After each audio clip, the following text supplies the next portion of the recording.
Details చూస్తే BRS నేతలపై MLC Kalvakuntla Kavitha ఆగ్రహం వ్యక్తం చేశారు. పరోక్షంగా కేటీఆర్, జగదీష్ రెడ్డి, కాంగ్రెస్ ఎమ్మెల్సీ తీన్మార్ మల్లన్నపై కవిత మండిపడ్డారు.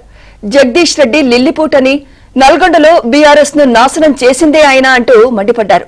తనపై నీచంగా మాట్లాడుతున్నారని, ఇదేనా రాజకీయం అంటూ ప్రశ్నించారు. తన తండ్రికి రాసిన లేఖను బహిర్గతం చేశారని, బీఆర్ఎస్ నాయకులే తనపై కొందరితో అనుచితంగా మాట్లాడిస్తున్నారని ఆరోపించారు. తనపై కాంగ్రెస్ ఎమ్మెల్సీ తీన్మార్ మల్లన్న చేసిన అసభ్యకర వ్యాఖ్యల వెనుక బీఆర్ఎస్ లోని పెద్ద నేత ఉన్నారని, తన విషయంలో ఆ పెద్ద నాయకుడివి చావు తెలివితేటలంటూ కవిత దుమ్మెత్తిపోశారు. వ్యాఖ్యల వెనుక ఒక బీఆర్ఎస్ పెద్ద నాయకుడు హస్తం ఉన్నది. అందుకనే బీఆర్ఎస్ పార్టీ నాయకులు ఎవరు కూడా రియాక్ట్ కాలేదని చెప్పి నేను బలంగా నమ్ముతా ఉన్నాను.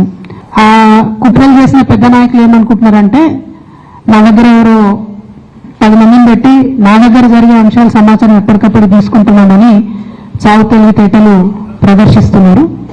కానీ ఆ బాగా పెద్దగా ఉన్న నాయకుడికి అర్థం కావాల్సింది ఏంటంటే, అక్కడేం జరుగుతుందో కూడా నాకు సమాచారం వస్తూనే ఉంటుంది. సో మీరు ఏ టైంలో ఎవరిని కలిశారు, నా మీద వ్యాఖ్యలు చేయడానికి మీరు ఎవరిని ప్రోత్సహించారు, మీరు ఎంత కింద స్థాయికి దిగజారి ఒక ఆడబిడ్డ మీద అటువంటి వ్యాఖ్యలు చేయించారు, ఇవన్నీ కూడా నేను చూస్తున్నా, గమనిస్తున్నా. నేను బలంగా కర్మ సిద్ధాంతాన్ని నమ్ముతున్నా. నేను మళ్ళీ చెప్తున్నా, ఇవాళ మీరు నన్ను ఒంటరి చేసి ఏదో చేయాలని అనుకోవచ్చు, నా మీద ఎటువంటి వ్యాఖ్యలు చేపించి క్షణకానందం పొందొచ్చు టెంపరీగా, కానీ దేవుడు అనేవాడు ఉన్నాడు. ఖచ్చితంగా అది మీకు తిరిగి కొట్టే సమయం వస్తుంది.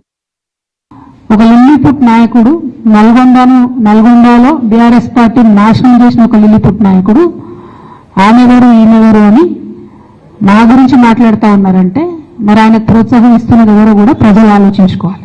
ఇవాళ నల్గొండ జిల్లాలో ఒక సీటు కూడా రాలే. ఆయన సీటు సాగు తప్పి కన్నులొట్టబోయిన సందంగా చివరి నిమిషంలో అనుకోకుండా గెలిచినటువంటి సీటు. ఎన్నడూ ప్రజా ఉద్యమాలు చేయలే. కేసీఆర్ గారు లేకపోతే మరి నువ్వెవరు? ఈ లిల్లీపుట్ నాయకుడు మాట్లాడంగానే ఇంకో చిన్నపిల్లగాడు నిన్నగాక మొన్న మా పార్టీలోకి వచ్చిన వాళ్ళు కూడా ఎటువంటి మాట్లాడు. అసలు ఎవరు మీరు? మీకు తెలంగాణ ఉద్యమంతో సంబంధం ఏంది? బీఆర్ఎస్ అధికారంలోకి వచ్చినాక బీఆర్ఎస్లోకి వచ్చి పదవులు ఉంది, ఉల్టా నా మీద మాట్లాడతారా మీరు? నేను ఉద్యమం చేసిందే మీ మీద కదా. చిన్నపిల్లగానిలో ఉండు బాబు, నువ్వు పెద్దవాళ్ళ విషయాల్లో తలదూర్చకు, తెలియని విషయాల్లో అసలే తలదూర్చకు. నీ వెనకాల చాలా మంది ఉన్నారు అని అనుకుంటున్నావేమో, వాళ్ళ సంగతి కూడా ప్రజలకు వస్తుంది, తెలుస్తుంది. ఎప్పుడో ఒకసారి అన్ని బయట పడతాయి. ఒక ఇంటి ఆడబిడ్డ మీద ఇటువంటి మాటలు మీరు అనిపించి స్పందించకుండా ఉంటారా?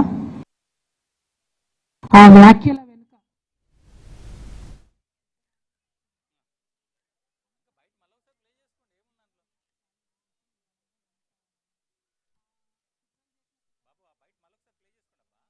నాయకుడు నల్గొండలో బీఆర్ఎస్ పార్టీని నాశనం చేసిన ఒక లిల్లీపుట్ నాయకుడు ఆమెవరు ఈమెవరు అని మా గురించి మాట్లాడుతూ ఉన్నారంటే, మరి ఆయనకు ప్రోత్సాహం ఇస్తున్నది ఎవరో కూడా ప్రజలు ఆలోచించుకోవాలి. ఇవాళ నల్గొండ జిల్లాలో ఒక సీటు కూడా రాలే. ఆయన సీటు సాగు తప్పి కన్నులొట్టబోయిన సందంగా చివరి నిమిషంలో అనుకోకుండా గెలిచినటువంటి సీటు. ఎన్నడూ ప్రజా ఉద్యమాలు చేయలే. కేసీఆర్ గారు లేకపోతే మరి నువ్వెవరు? ఈ లిల్లీపుట్ నాయకుడు మాట్లాడంగానే ఇంకో చిన్నపిల్లగాడు నిన్నగాక మొన్న మా పార్టీలోకి వచ్చిన వాళ్ళు కూడా ఎటువంటి మాట్లాడు. అసలు ఎవరు మీరు? మీకు తెలంగాణ ఉద్యమంతో సంబంధం ఏంది? బీఆర్ఎస్ అధికారంలోకి వచ్చినాక బీఆర్ఎస్లోకి వచ్చి పదవులు ఉంది, ఉల్టా నా మీద మాట్లాడతారా మీరు? నేను ఉద్యమం చేసిందే మీ మీద కదా. చిన్నపిల్లగానిలో ఉండు బాబు, నువ్వు పెద్దవాళ్ళ విషయాల్లో తలదూర్చకు, తెలియని విషయాల్లో అసలే తలదూర్చకు. నీ వెనకాల చాలా మంది ఉన్నారు అని అనుకుంటున్నావేమో, వాళ్ళ సంగతి కూడా ప్రజలకు వస్తుంది, తెలుస్తుంది. ఎప్పుడో ఒకసారి అన్ని బయట పడతాయి. ఒక ఇంటి ఆడబిడ్డ మీద ఇటువంటి మాటలు మీరే అనిపించి స్పందించకుండా ఉంటారా? కల్వకుంట్ల కవిత చేసిన కామెంట్స్ పై విశ్లేషణ అందించేందుకు మనతో పాటు ఉన్నారు Telangana bureau incharge Naveen. BRS నాయకులే తనపై కొందరితో అనుచితంగా మాట్లాడిస్తున్నారని ఆరోపించారు కవిత. దీన్ని ఏ విధంగా చూడాలి? మీ దగ్గర అప్డేట్స్ ఏంటి నవీన్? సో మొత్తం మీద ఇవాళ కవిత మరొకసారి తన సొంత పార్టీ, ఇంటి పార్టీ బీఆర్ఎస్ మీద చాలా తీవ్రమైనటువంటి ఆగ్రహాన్ని వ్యక్తం చేశారు. సో రేపటి నుంచి కవిత 72 గంటల పాటు బీసీ రిజర్వేషన్లకు కేంద్ర ప్రభుత్వం ఆమోదం తెలపాలని, ముఖ్యంగా రాష్ట్రపతి దగ్గర ఉన్నటువంటి బిల్లులకు ఆమోదం తెలపాలని చెప్పని ఆమె ఇందిరాపార్క్ దగ్గర ఒక నిరసన దీక్షకు దిగబోతున్నారు. సో దానికి సంబంధించి ఇవాళ కవిత ప్రెస్ మీట్ పెట్టారు. సో ఈ ప్రెస్ మీట్ అయిన సందర్భంగా అయిపోతున్నటువంటి సమయంలో కొన్ని కీలకమైనటువంటి వ్యాఖ్యలు చేశారు.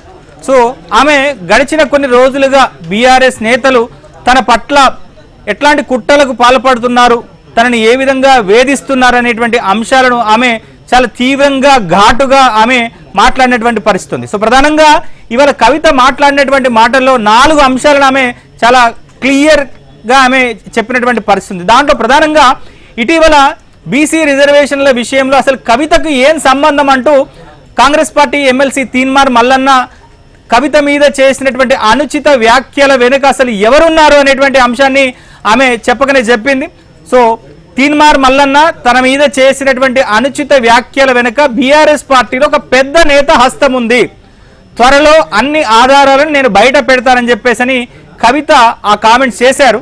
సో తన మీదనే ఒక కాంగ్రెస్ పార్టీ ఎమ్మెల్సీ చేత వ్యాఖ్యలు చేయించి మళ్ళీ తన మీద అంతా వ్యాఖ్యలు చేసినప్పటికీ కూడా ఎవరు కూడా బీఆర్ఎస్ పార్టీకి సంబంధించినటువంటి నేతలు రెస్పాండ్ కాకుండా ఆ పెద్ద నేత అడ్డుకున్నారు అంటూ కవిత ఒక పెద్ద బాంబు పేల్చారు.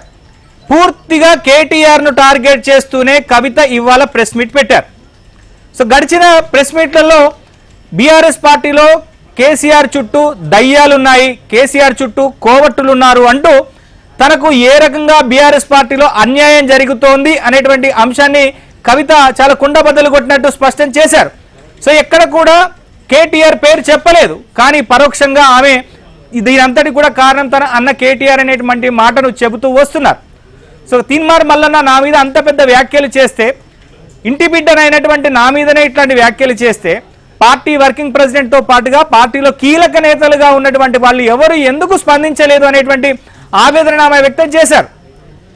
తన మీద ఇట్లాంటి వ్యాఖ్యలు చేస్తే స్పందించకపోగా ఆ వ్యాఖ్యలు చేసేందుకు పురికొల్పినటువంటి వ్యక్తులు ఎవరో కాదు, బీఆర్ఎస్ పార్టీలో పెద్ద నేతనే అని చెప్పేసి కవిత చాలా క్లియర్గా స్పష్టం చేసేటువంటి పరిస్థితి ఉంది.